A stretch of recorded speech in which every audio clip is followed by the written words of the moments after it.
nossa conversa, da gente extrair alguma coisa disso de alguém que tem tantos anos de experiência. Sim. Porque o Instituto está muito preocupado em formar formadores também. A gente fala muito da formação diretamente da criança, mas a gente está preocupado em quem vai formar, com quem vai formar essas crianças, né?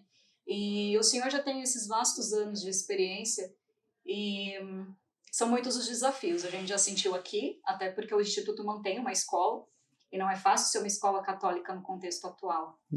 E eu queria saber do senhor quais seriam, o que o senhor sente que são os principais desafios para quem está tentando atingir não só as crianças diretamente, mas os pais, os professores, todo mundo que está envolvido com a educação das nossas crianças.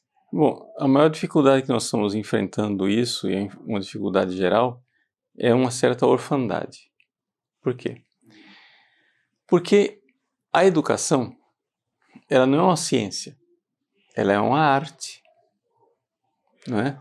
Agora, você pode ter uma enorme biblioteca a respeito de música, mas quantos músicos você vai formar lendo aqueles livros? Muito poucos. Porque alguém precisa ter a experiência. Como que pega no violino? Como que põe a mão no piano? Né? Como que fica a boca na palheta do clarinete? Como é que é isso? Né? Isso daí é um conhecimento prático. Qualquer um que tem uma autoescola, eu tenho aqui o manual da autoescola. Então, o manual ajuda, mas se você não colocar o aluno na rua, guiando um carro, não vai acontecer nunca o aprendizado. Então, a educação ela é uma arte. Então, o que é que nós temos? Nós temos um grupo de pais, professores, pessoas de boa vontade, que se veem agora diante de uma orfandade porque não receberam a ciência prática, o conhecimento prático, a arte, né? Por quê? Porque a humanidade parece ter esquecido que essa realidade chamada ser humano precisa ser educado. Né? Então, nós estamos numa sociedade narcisista, onde as minhas preocupações, os meus projetos e as minhas coisas é que são mais importantes. O filho está atrapalhando, não me atrapalha. Então eu terceirizo o filho, matriculo na escola e esqueço. Ora, só aí você já enxerga que existe um gap, né? um abismo entre a realidade e aquilo que é o projeto das próprias pessoas. As pessoas não entendem, né, que verdadeiramente é necessário estar empenhado nessa realidade educacional de corpo e alma, que nós precisamos, não é exatamente isso, mas quase reinventar a roda. Né? Existem progressos na pedagogia, nos processos educacionais dos últimos tempos. Não é que nós precisamos inventar nada. Tem coisa muito boa sendo produzida. Mas essas coisas boas que foram produzidas, elas precisam agora ser, de alguma forma, adaptadas para encaixar dentro de uma visão de homem, uma visão de ser humano adequada. Porque a maior parte dessas pessoas que descobriram coisas, mas tinham uma visão de homem completamente louca. Né? Então, por exemplo, só para dar um exemplo que é bem conhecido, o Freud. Não é? O Freud, ele descobriu coisas interessantíssimas, mas como a visão de homem que ele tinha era louca, ele achava que o homem era só o corpo, não tem alma. Então, quando você pega aquilo fora da conexão do projeto total, aquilo que é uma verdade e se torna agora a verdade total, então se torna um absurdo. Então, por exemplo, só para aplicar essa coisa do Freud, né? Nós temos uma memória. Essa memória, ela pode ser explícita, as coisas que eu me lembro, né? A gente acha que lembrar as coisas é uma foto da realidade. Não, a gente lembra as coisas muito esquematicamente. O que é que eu lembro do meu passado? O que é que eu lembro da minha história? É uma memória seletiva. Eu lembro as coisas que me interessam ou que me marcaram mais, né? Etc. Mas eu tenho também uma memória implícita, que desastradamente o Freud chamou de inconsciente, mas não é isso. Memória inconsciente é a memória que o cérebro faz e que quando eu me lembro eu não tenho a impressão de estar me lembrando. Porque na verdade foram padrões neuronais que foram sendo criados e ficou lá. E aquilo termina me influenciando, às vezes de forma errada. Ora, o que é que o Freud descobriu? O Freud descobriu aquilo que a humanidade já deveria saber há muitos séculos, mas que a Revolução Industrial tirou da nossa... Que, ao narrar a história, ao falar das coisas, pode acontecer um projeto de cura. Coisas dissonantes que estão dentro de mim, criando problemas. Quando eu narro uma história, aquilo parece que encaixa. A humanidade fazia isso durante séculos. Não do jeito que o Freud está explicando. Fazia de outras maneiras. Então, por exemplo, por que nós precisamos ajudar as crianças a narrarem o dia delas? O que aconteceu? A criança chega em casa, o que é que você fez hoje? O que aconteceu? Deixar a criança narrar, porque aquilo vai criando sentido dentro dela. Aquilo vai... Os traumas, as dificuldades vão sendo trabalhadas. E só de dizer, por exemplo, os sentimentos frustrantes, os sentimentos ruins, só de narrar e de dizer, já existe ali uma cura. A coisa fica menor, né? Os americanos dizem assim, name it and tame it. Ou seja, nomeie a coisa e você domou a coisa. Né? Quando você narra o que você viveu. Então, só para dizer assim, são coisas pedagógicas. Né? O poder da narrativa.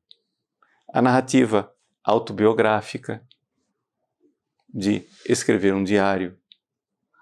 A narrativa épica da grande literatura. Todas essas coisas, elas têm um poder de cura e têm um poder de reconexão interna, né? Em que a pessoa verdadeiramente consegue dar um sentido para a sua própria vida. E tudo isso é um processo pedagógico. Mas se a gente vai e joga tudo isso no lixo, essa é a orfandade. Não existe mais literatura. Tem mensagem de WhatsApp de 4 linhas, no máximo. As compridas. Quando são palavras. Quando não são figurinhas e abreviações, etc e tal. Mas a mensagem, desse jeito, ela não tem emoção, ela não tem conexão, ela não tem sentido, não tem começo, meio e fim, não tem personalidade, como teria uma narrativa. Né? Então, todas essas coisas nós temos essa orfandade. A humanidade sabia fazer as coisas. Então, antes de, por exemplo, falar de... Não é que antes, entendam, mas, assim, além de falar de salvação das almas, virtudes, oração, vida cética e mística e a vida espiritual do católico, eu tenho que ser bem tomista e lembrar que essa alma não existe em um corpo, e que é corpo e alma, e que tem uma história, e que aquilo precisa ser desenvolvido, esse cérebro precisa ser desenvolvido para aprender um caminho. Né? Que nós sabíamos desenvolver o cérebro da criança. E esse resgate da linguagem, a linguagem faz parte do nosso sistema corporal, né, junto Sim. com a nossa alma. E esse resgate da linguagem, da integralidade do ser humano na educação, como o senhor vê, como a gente consegue atingir, agora que o Instituto, por exemplo, está lançando uma revista digital, né, uma revista que usa os meios digitais para tentar atingir as pessoas. que é o que o senhor tem feito há tantos anos. Hoje a gente tem canonizado Carlo Acutis, que usou os meios digitais para evangelizar. Como é que a gente consegue preencher justamente essa lacuna quando a internet, né, e as mídias digitais, elas fazem muitas vezes as pessoas perderem esse senso de realidade das coisas, de praticidade no sentido de colocar aquilo que eu sei em prática, de nomear as coisas. Como é que a gente, com esse tipo de trabalho, com o tipo de trabalho que o senhor tem feito, como a gente consegue preencher isso num mundo tão caótico que é o mundo virtual? Sim. Veja, o Carlo Acutis, ele viveu numa época em que a internet rápida estava começando. Era uma outra internet, era um outro mundo. Não havia as plataformas que nós temos hoje. Então o Carlo Acutis, ele via o mundo digital como um instrumento, que é como eu uso, é um instrumento para levar uma mensagem que eu quero, né, atingir as pessoas. Agora, o que as pessoas vivem na internet, na verdade, é que elas são instrumentalizadas pela internet. As pessoas são um instrumento da Big Tech, das plataformas. Por quê? Porque tudo aquilo é pensado para viciar. Que a pessoa esteja viciada no celular não é um acidente, é o fim ao qual eles se propuseram desde o início. Eles querem uma dependência, né? Eles querem um zumbi, né? Tanto que os pais desses engenheiros do Vale do Silício, lá nos Estados Unidos, que trabalham para essas grandes plataformas, eles não deixam os filhos absolutamente ter contato com celulares, com computadores, com nada. Porque eles estão fazendo a coisa, eles sabem que aquilo é muito prejudicial. Né? Por quê? Porque uma coisa é ter a internet como meu instrumento, outra coisa é eu virar instrumento da internet. E como, para finalizar, para não nos alongarmos muito, nessa missão de formar pessoas, como é que nós, pais, professores, educadores, diante de tudo isso, porque a internet é muito boa para atingir um número muito grande de pessoas, né? Mas como é que a gente faz para atingir a espiritualidade das pessoas com tantas opções, justamente com toda essa fragmentação que as pessoas têm e elas realmente não percebem? Eu vejo que a revista aqui, ela tenta fazer isso de certa forma, mas a gente sabe que sempre vai ter algumas pedras de tropeços aí. Sim. Veja, a internet que vicia é a internet de conteúdos rápidos, descartáveis e voláteis. A internet que vicia não é você assistir uma aula de 45 minutos. Né? A pessoa não aguenta aquilo, ela quer mudar logo. Mas é essa aula de 20, 30, 40 minutos que talvez traga um conteúdo, né? Que você tem um começo, meio e fim, que você verdadeiramente forma as pessoas. Então, quando a internet ela é simplesmente um instrumento que faz com que a pessoa tenha acesso a um mundo que está distante geograficamente. Com a pandemia, todos nós aprendemos a fazer reuniões digitais, né? Antes da pandemia, você precisava viajar para fazer uma reunião. Hoje nós aprendemos que a gente pode muito tranquilamente abrir uma sala, né, de reunião digital e fazer reunião com todo mundo em casa, com muito menos despesa, muito menos problema. Então, isso é um instrumento, isso é a internet como instrumento. Né? Então, a mesma coisa. Eu tenho uma escola. A escola ela é limitada. Bom, o tamanho da sala é limitado. O número de pessoas que podem assistir aquela aula é limitado. Mas se eu tenho uma sala com um número limitado de pessoas, mas eu estou gravando essa aula e ela está disponível para milhares de pessoas, então, eu ampliei, né, o horizonte dessa escola e o alcance daquela aula. Então, de fato, é uma forma de aumentar o acesso. Então, isso é usar a internet como instrumento, né? Então, é simplesmente possibilitar um número maior de pessoas, mas sempre sabendo que eu estou ali falando com pessoas reais, no seu mundo real.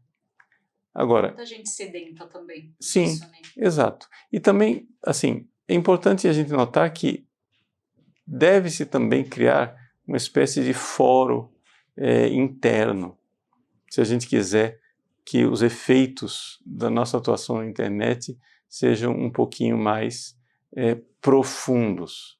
Então, por exemplo, no meu site, desde o início, eu pensei, olha, é necessário ter um conteúdo gratuito, que todo mundo tenha acesso, todo mundo veja, mas é necessário também ter um lugar mais privado, onde pessoas que queiram investir de fato em algo a mais, tenham um ambiente reservado, porque a internet é o mundo selvagem, sem lei, né?